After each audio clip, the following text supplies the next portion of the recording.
Motivator চ্যানেলে আমি তোমাদেরকে ওয়েলকাম জানাচ্ছি। আহ, যারা ম্যাকআউট ইউনিভার্সিটিতে পড়ছেন বা আগামী দিনে যারা ম্যাকআউট ইউনিভার্সিটিতে পড়তে আসছেন ফার্স্ট সেমেস্টারে, যে কোনো কোর্সই হতে পারে। প্রথমেই যেহেতু এটা আমাদের এখানে বেশিরভাগটাই মানে জব ওরিয়েন্টেড কোর্সই পড়ানো হয় বেশিরভাগ ক্ষেত্রে, তো সেক্ষেত্রে আহ, সবার মনেই একটা প্রশ্ন থাকবে যে পড়ার পরে প্লেসমেন্টটা কিরকম হবে। তো আজকে আমরা এই ম্যাকআউট ইউনিভার্সিটির আন্ডারে যে কলেজগুলো আছে, যে কোর্সগুলো তারা করান, তো সেখান থেকে পড়ার পরে প্লেসমেন্টের কতটা সুযোগ আছে এবং প্লেসমেন্টের জন্য স্টুডেন্টদেরও কতটা ক্যাপাবল হতে হবে, কতটা স্কিল ডেভেলপ করতে হবে, এই নিয়ে আলোচনা করব। মিস্টার সৌভিক দত্ত উপস্থিত আছেন। নমস্কার। আমাদের ইনস্টিটিউট তো দীর্ঘদিন ম্যাকআউট পড়াচ্ছেন, আপনি সেমেস্টার হুম। টিউশন পড়াচ্ছেন, তো একটা আইডিয়া আপনার নিশ্চয়ই আছে এবং স্টুডেন্টেরও ক্যাপাসিটি সম্বন্ধে আপনার একটা আইডিয়া রয়েছে। প্লেসমেন্টের ট্রেন্ডটা এখন কিরকম যাচ্ছে এই ম্যাকআউট থেকে যারা পড়ে, মানে সেলফ ফাইন্যান্স কলেজগুলো থেকে যারা পড়ছে? প্লেসমেন্টের সিনারিও অত্যন্ত খারাপ। যদি আপনি বিটেক বা ইঞ্জিনিয়ারিং সেগমেন্টের কথা বলেন, সেটা কিছু কিছু কলেজে প্লেসমেন্ট কিছুটা হয়, আমি বলতে পারি। সেক্ষেত্রে স্টুডেন্টের ক্যাপাবিলিটির উপর ডিপেন্ড করে যে সত্যিকারের কতটা জানে। প্রথম কথা, কলেজগুলোরও প্লেসমেন্ট ক্যাপাসিটি কমে গেছে। প্রথম কথা, এমপ্লয়মেন্ট তো এখন খারাপ অবস্থায় আছেই আমাদের all over India. Plus MAKAUT কলেজেরও ফল্ট আছে, তাদের প্লেসমেন্ট সেলটা অতটা স্ট্রং না।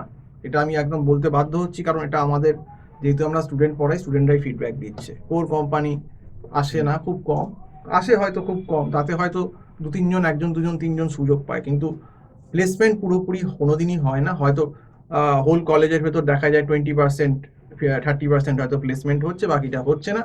বাকিদের নিজেদের ব্যবস্থা নিজেদের করে দিতে হচ্ছে। এটা তো বিটেকের ব্যাপার গেল। এবং বিটেক ছাড়া ম্যানেজমেন্টের অবস্থা আরও খারাপ। আপনি যদি ধরুন এমবিএর কথা ধরেন, সেখানে বেশিরভাগই যেটা পুশ আপ করে কলেজগুলো, যেটা আমি স্টুডেন্টদের থেকে জেনেছি, সেলসের চাকরি, সেলস মার্কেটিং। কিন্তু সেলস মার্কেটিং ছাড়া আদার যে স্পেশালাইজেশন, যেমন এইচআর জব, ম্যাক্সিমাম ক্ষেত্রেই কোর এইচআরের জব দিতে পারে না, বা ফাইন্যান্স বলুন অ্যাভয়েড পারে না। অপারেশন ম্যানেজমেন্টগুলো, ডেটা অ্যানালিটিক্স আনলেও ডেটা অ্যানালিটিক্সের চাকরি দেওয়ার মতো ক্যাপাবিলিটি এখনো হয়নি, এবং এখানে কলকাতায় কিন্তু ডেটা অ্যানালিসিস মানে স্কোপ খুব কম ডেটা অ্যানালিটিক্সের।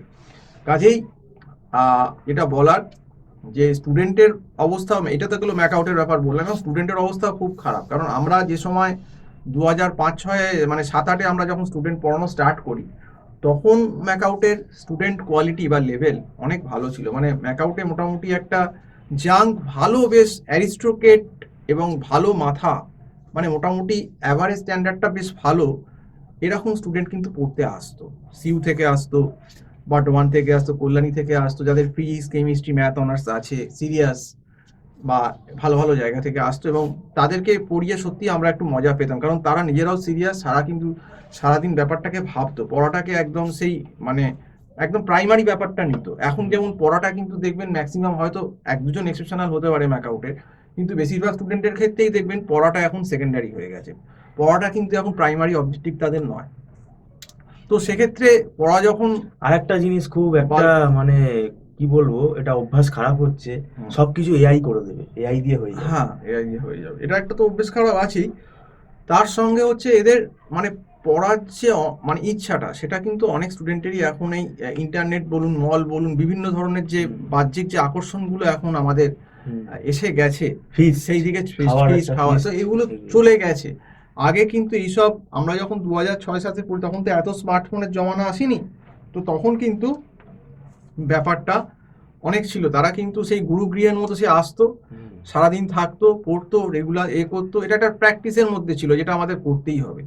সেই প্র্যাকটিসটা কিন্তু এখন আপনার কি বলুন তো, সে ব্লক করার টাইমটা আগে বেছে বার করে রাখছে, তারপরে সে পড়ার হ্যাঁ, কথাটা ওই ভাবছে। তো বললাম পড়াটা সেকেন্ডারি। আমি আপনাকে কি বললাম, পড়া প্রাইমারি কখনোই না, পড়াটা সেকেন্ডারি।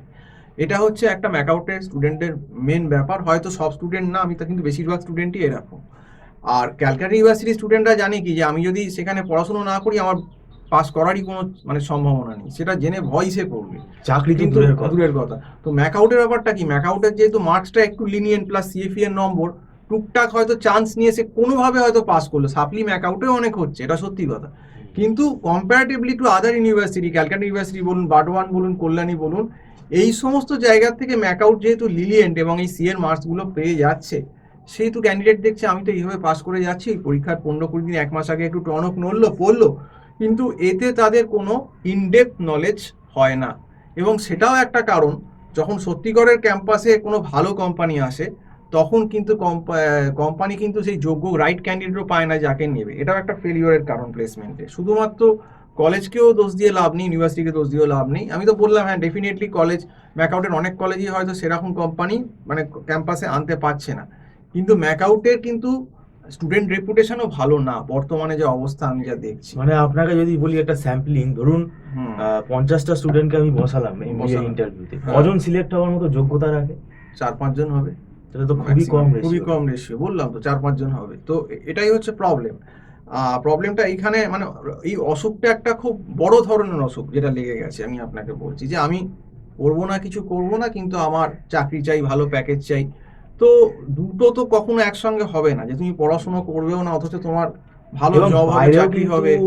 হচ্ছে না, বাইরেও কিন্তু কম্পিটিশন টাফ। এখন খুব কম্পিটিশন একটা ভালো জবের জন্য, আর সত্যিকারের যদি কলকাতাকে আমি দোষ দিয়ে আমি বাইরে চলে না, গেলাম, কিন্তু বাইরেও একটা কিন্তু ভালো প্রচুর প্রোফাইল কম্পিটিশন। জব পেতে গেলে এখন তার জন্য 100 জন ক্যান্ডিডেট দাঁড়িয়ে আছে। কাজেই ব্যাপারটা হচ্ছে যে ব্যাপারটা যে সিরিয়াসলি ভাবে নেবে না, সে কোনোদিনই কোনো জায়গা থেকেই সে জব পাবে না। শুধু ম্যাকআউটের ডেফিনেটলি কলেজগুলোর কিছু ক্ষেত্রে প্লেসমেন্টে হয়তো ফল্ট আছে, এবং সিস্টেমে ফল্ট আছে, সেটা মানছি, কিন্তু তার সঙ্গে স্টুডেন্টরাও অনেক অংশে দায়ী। তারাও কিন্তু নিজেদের ঠিকভাবে সিরিয়াসলি সেই মেন্টালিটি ব্যাপারটা নিয়ে প্রিপেয়ার হওয়া, সেই জিনিসটা কিন্তু তৈরি করে না। একটা চাকরি পেতে গেলে অনেক রকম ক্রাইটেরিয়া থাকে, সেই ক্রাইটেরিয়াগুলো অ্যাপটিটিউড টেস্ট বলুন বা আপনার রিজনিং, এগুলো করা, গ্রুপ ভালো জিডি, ভালো কমিউনিকেশন স্কিল তৈরি করা, গ্রুপ ডিসকাশন ভালো করা, পার্সোনাল ইন্টারভিউ ভালো দেওয়া, এমনকি কম্পিউটারে ও এক্সেল ফেক্সেলও আপনার রীতিমতো ভালো lookup, H lookup, MNC, MNC তে 4 থেকে 5 রাউন্ড এই ইন্টারভিউ এই হচ্ছে। লুকআপগুলো, তারপর ফাইনাল রাউন্ড, এই সমস্ত ব্যাপারগুলো ক্লিয়ার করার মতো টোটাল ব্যাপারটা ক্যান্ডিডেট,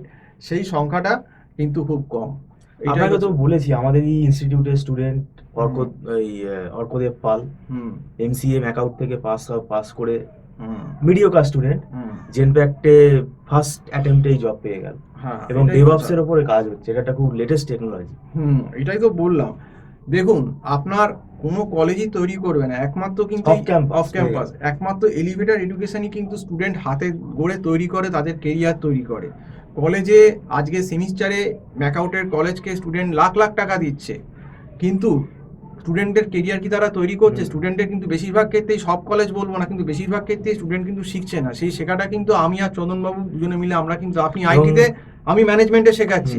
এবং সব থেকে হাস্যকর যেটা ব্যাপার, অনেক সময় দেখবেন ফিজের ব্যাপারেও আপনি দেখেছেন, যখন একটা সাবজেক্টের ফিজ হয়তো আপনি এই মাস্টার ডিগ্রি লেভেলে বা গ্র্যাজুয়েশন লেভেলে আপনি হয়তো 1,000-1,200 টাকা বা 1,000 টাকা বলছেন, তখন লোকে আপনাকে অনেক সময় আমাকেও প্রশ্ন করছে, স্যার এই ফিজটা কি 3-4 মাসে টোটাল সেমিস্টারের?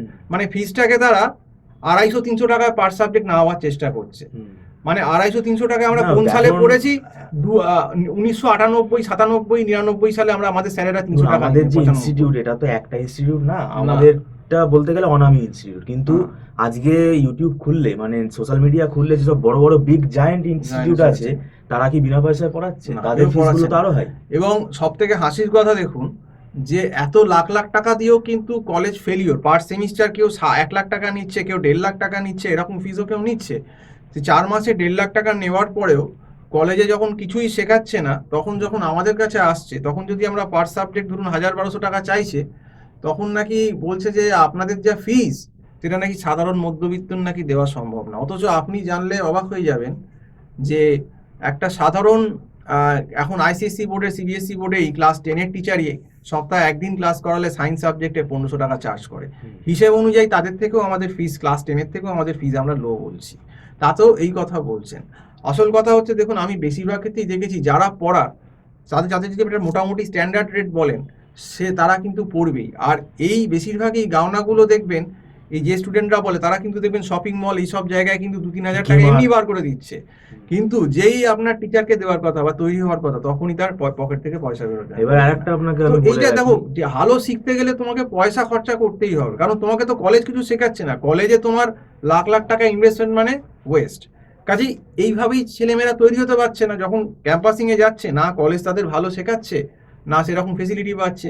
তো সেই জন্য যখন যাচ্ছে, তখন আলটিমেটলি কি টোটাল ফেল। এবার যারা খুব এক্সেপশনাল ভালো ছেলে, এক দুজন তাদের কথা ছেড়ে দাও, কিন্তু সবাই তো আর এক্সেপশনাল হবে না। হুম, তো এটাই ফ্যাক্ট হয়, এবং ম্যাকআউটের এটাই কারণ। প্রথম কথা হচ্ছে faculty level not up to the mark, placement সেলও ততটা স্ট্রং নয়, সেরকম কোম্পানি আনতে পারছে না, এটাও একটা কারণ। এটা ইউনিভার্সিটিরা, এটা একটা ড্রব্যাক, এটাও আমরা স্বীকার করছি। আর তার সঙ্গে তো আপনাকে বলেই দিলাম। তো যাই হোক, আজকে এই অবধি বলেই শেষ করছি। সম্পূর্ণ ভিডিও দেখার জন্য অসংখ্য ধন্যবাদ।